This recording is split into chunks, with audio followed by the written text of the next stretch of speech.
இன்னைக்கு நம்ம கிச்சன்ல சூப்பரான ஜுனிக்கான ஒரு ரெசிபி தான் பார்க்க போறோம். மரவள்ளி கிழங்கு இலையடை ஸ்வீட் ரெசிபி. இது ஒரு கிராமத்து ஸ்டைல் ரெசிபி. சாப்பிட சுவை மட்டுமில்ல, உடலுக்கு ரொம்பவே பலன் தரும். சிறிய இன்கிரியன்ஸ் வச்சு ஈஸியா செய்யலாம், ஆனா டேஸ்ட் நிச்சயம். திரும்ப திரும்ப செய்து பார்ப்பீங்க. அதனால வீடியோவை ஸ்கிப் பண்ணாம பாருங்க. வாங்க வீடியோக்குள்ள போகலாம். Hi everyone, welcome to Rechu Kitchen. Today we're cooking something yummy. Let's go! ஃபர்ஸ்ட்டுக்கு நான் 500 கிராம் மரவள்ளி கிழங்கு எடுத்துருக்கிறேன். அதை மேலால் கட் பண்ணிவிட்டு அப்படியே தோல் நீக்காமல் வச்சுருக்கிறேன்.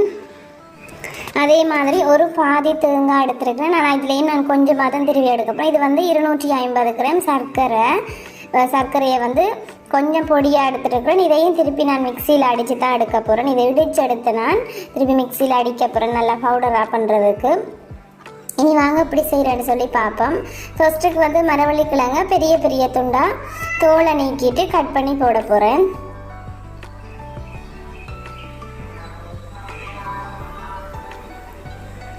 இதே மாதிரி தோலை சீவிட்டு முதல் தண்ணியில் போட்டு வச்சுக்கொள்ளுங்க.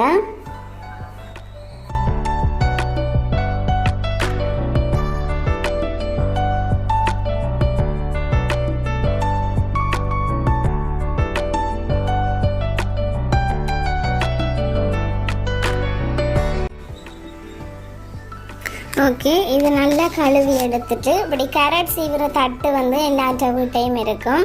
அதில் அந்த பெரிய ஓட்டக்கண்ணில் திருவி எடுத்துக்கொள்ளுங்க. கேரட் சீவிர மாதிரி இந்த மரவள்ளி கிழங்கு நார் இல்லாமல் சீவி எடுத்துக்கொள்ளுங்க. பாருங்கள், நான் இப்படி சீவிரேன். இதே மாதிரி சீவி எடுத்துக்கொள்ளுங்க.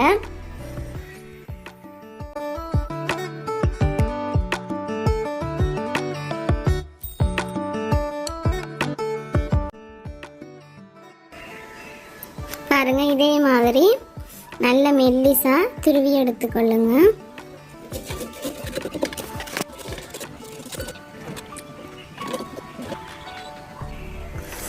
மரவள்ளி கிழங்கு அவிச்சு கறி வச்சு அப்படி ஒரே செய்கிறேன்னு சொல்லும்போது இதை ஒரு நாளைக்கு ஸ்வீட் ஐட்டமாக ட்ரை பண்ணி பாருங்கள், ரொம்பவே நல்லா இருக்கும்.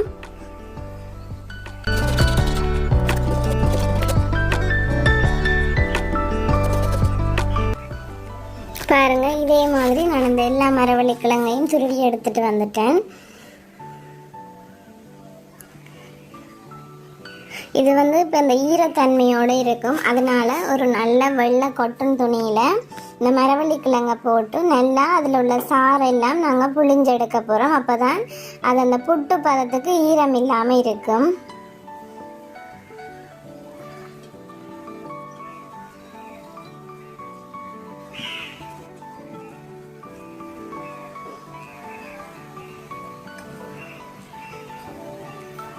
நல்லா எவ்வளோத்துக்கு சுற்றணுமோ சுற்றிட்டு இப்படி நல்லா புளிஞ்செடுங்க.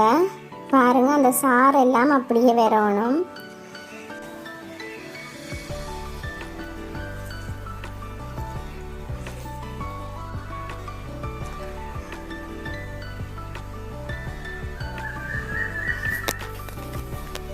இதை நீங்கள் திறந்து பார்க்கும்போது பன்னீர் மாதிரி இருக்கும். பன்னீர் அந்த வடிச்செடுக்கும் போது எப்படி இருக்குமோ அதே மாதிரி இருக்கும். பாருங்க, அதில் அந்த பால் எல்லாம் நல்லா எடுத்துட்டு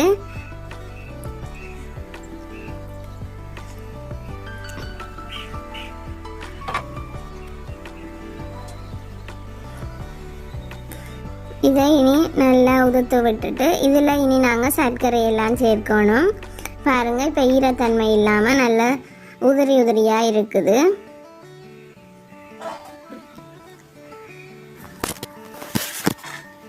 அதை ஒரு பெரிய டிஷ்ஷில் மாற்றி கொள்ளுவோம்.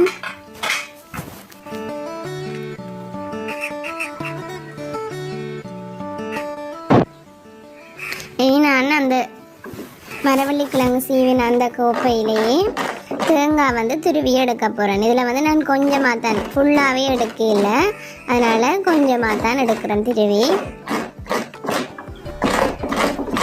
உங்களுக்கு திருவுறது கஷ்டமாண்டா நீங்கள் தேங்காய் கத்தியால் சின்ன கட் பண்ணி மிக்சியில் அரைச்சும் எடுக்கலாம். பட் நான் திருவி எடுக்கிறேன். பாருங்க நான் கொஞ்சமாக தான் திருவி எடுத்துருக்கிறேன்.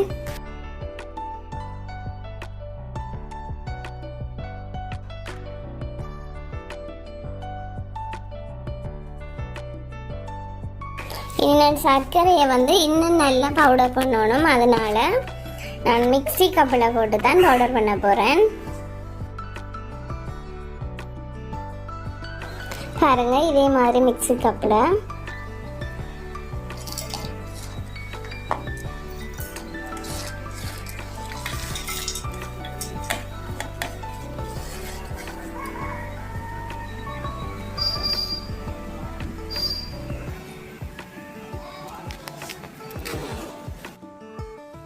ஓகே, அதில் நான் ஒரு 5 ஏலக்காய் சேர்க்கிறேன். அதையும் சேர்த்து நல்லா மிக்சியில் அரைச்சி கொள்ள போகிறேன். ஏலக்காய் ஆப்ஷன் தான், நான் வாசனைக்காக சேர்க்கிறேன்.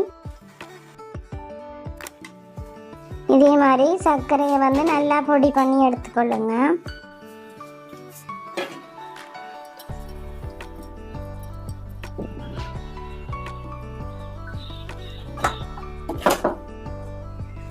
பாருங்க இனி அந்த துருவி வச்சிருக்கிற மரவள்ளி கிழங்கு, தேங்காய்ப்பூ,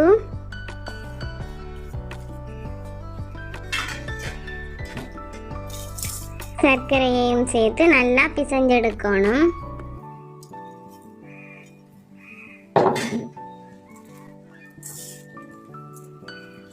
இதை நாங்கள் ஆவியில் வேக வச்சு தான் எடுக்க போகிறோம். அதனால நல்லா பிசைஞ்செடுங்க.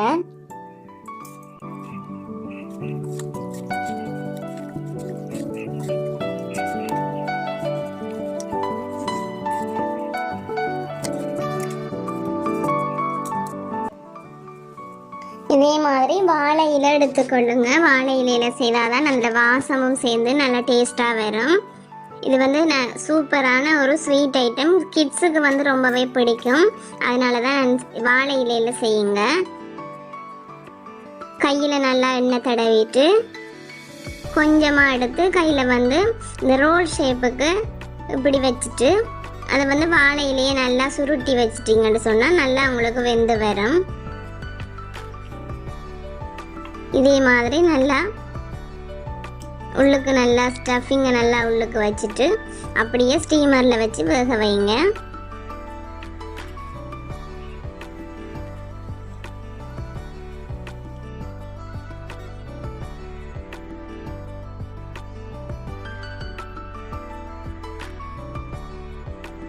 நான் எல்லாத்தையுமே செய்துட்டேன். இனி இது நான் ரைஸ் குக்கரில் தான் ஸ்டீமரில் வச்சு வேக வைக்க போகிறேன். ஆல்ரெடி ரைஸ் குக்கரில் தண்ணி கொதிக்குது நல்லாவே.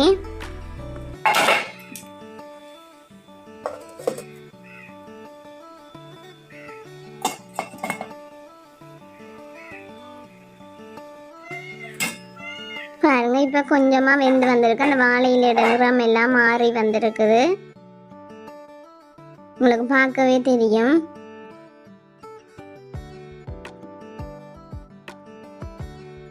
பாருங்க அந்த வாழையில எப்படி நல்ல நிறம் மாறி எப்படி நல்லா அவிஞ்சு வந்துட்டுது. பாருங்க நான் ஒன்று எடுத்து காட்டுறேன்.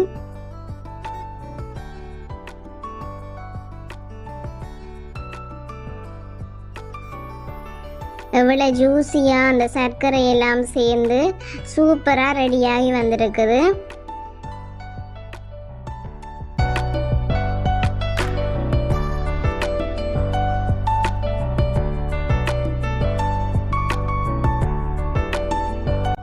எங்களை விட்ட கிட்ஸுக்கு ரொம்பவே பிடிச்சது. அதனால தான் நான் இன்றைக்கு இதை செய்து கொடுத்தேன். சூப்பரான மரவள்ளி கிழங்கு இலையடை ரெடி ஆயிட்டு. உங்களோட விட்டையும் குட்டீஸுக்கு பிடிச்ச மாதிரி செய்து கொடுங்க. ஓகே, இந்த வீடியோ பிடிச்சிருந்தா லைக் பண்ணுங்க, கமெண்ட் பண்ணுங்க, ஷேர் பண்ணுங்க. மறக்காம ரெச்சு கிச்சனை சப்ஸ்கிரைப் பண்ணிக்கொள்ளுங்க.